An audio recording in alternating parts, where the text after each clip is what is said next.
Баршаңызға қайырлы күн. Сіздермен Айған Зулпиева. Менің YouTube арнама қош келдіңіздер. Подписаться батырмасын басып, жақындарыңызбен, достарыңызбен бөлісе отырыңыздар. Комментарий пікірлеріңізді қалдырсаңыздар болады. Бұл мен үшін өте маңызды. Және де оқырмандар қазақша YouTube арнаның дамуына атсалысайық. Ал бүгінгі талқылайтын 1-90-ға арналған ТЖБ тапсырмалары екінші нұсқаны тапсырмаларын қарастыратын боламыз. Бірінші сұрақтан бастасақ, калий сульфидінің, яғни калий 2С және бром сутек қышқылының H бром судағы ерітіндісі электр тоғын өткізе алады. Осы заттардың судағы диссоциациялану механизмін сызып көрсетіңіз. Екінші тапсырмада күкірт қышқылының калий гидроксидінің, магний нитратының және натрий гидрокарбонатының электролиттік диссоциация теңдеулерін құрастырыңыз. Үште электролиттер дегеніміз ерігенде немесе балқу кезінде электр тоғын өткізетін заттар электролиттер бойынша ақпараттар дейді, екіге бөлінеді дейді. Ал енді осы тапсырмаларды соңына дейін бірге орындайтын боламыз. Біріншіде калий 2С, 2 калий плюс және С күкіртіміз 2 минусты көрсетеді. H бром қышқылы деп аталады. H плюс бром минус ионына болады, яғни анион болады. Екіншіде H2S4 күкірт қышқылы 2H плюс S4 2 минус. Магний NO3 екеселенген магний 2 плюс 2 NO3 минус. Калий OH калий плюс OH минус. Натрий HCO3 натрий плюс сутек плюс CO3 2 минус. Бізде электролиттер екіге бөлінеді, күшті және әлсіз. Күштіге мысал ретінде H хлор, әлсізге NH4OH.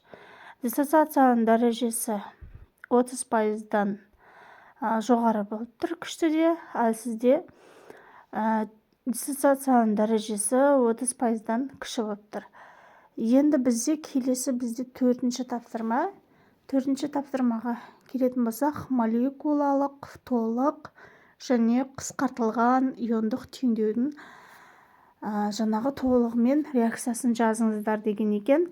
Енді біріншісіне молекулалықта H2S4, яғни күкірт қышқылына калий карбонатын қосамыз. Нәтижесінде калий 2S4 H2CO3, яғни көмір қышқылы шығады екен.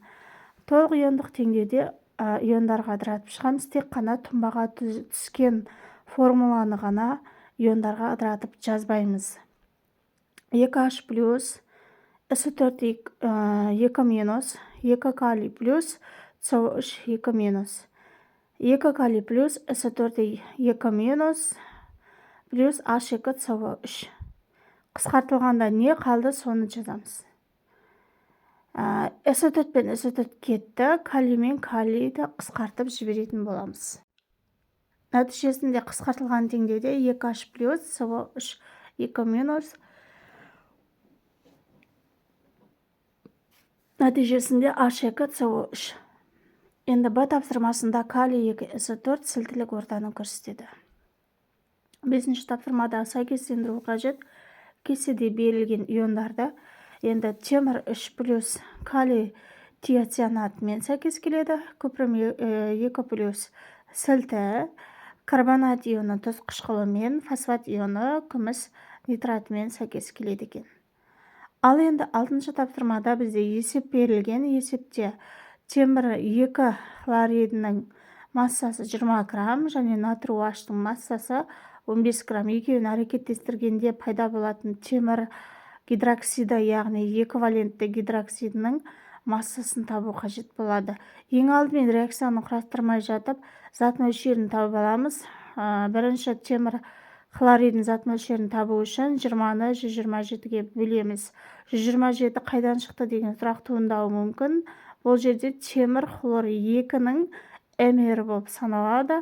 20-ны 127-ге бөлген кезде 0,5 моль пайда болады.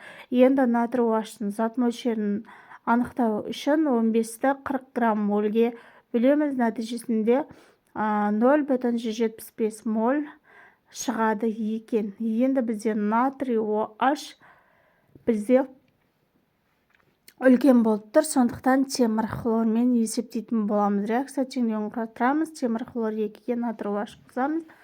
Темір OH 2 натрий хлор пайда болады.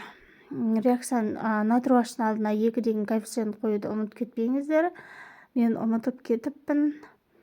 20 грамм темір хлоридіне жазамыз, және 127 грамм мр. Белгісіз затымызды X деп, феррум OH 2-ның мр 90 граммға тең болады. Енді пропорция құру үшін біз 20-ны 90-ға көбейтіп 127-ге бөлеміз.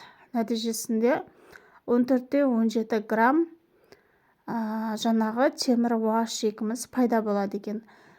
Яғни темірдің эквивалентті гидроксиді 14,17 граммға тең екен. 7-ші тапсырмада бізде факторлар атаңдар деген, яғни жаңағы әсер ететін концентрация, әрекеттесуші заттар табиғаты, температура, қысым әсер етеді екен. В тапсырмасында бөлшектер саны артқан сайын соқтығысулар саны артып, жылдамдық артатын болады. 8-ші тапсырманың астына келетін болсақ, жылдамдықты арттырады, В-сында жылдамдықты кемітеді деп жазасыздар. 9-шы соңғы тапсырмада бізде реакция теңдеуі берілген. Енді осының әсер ететін факторлар қайда ығысады, оңға ма, солға ма? Соны жазамыз. Концентрация оңға, қысым оңға, температура оңға. Мен бұл жерде қысқартып жаздым, ал сіздер толық жаңағы тапсырмадан қарап толығымен жазсаңыздар болады.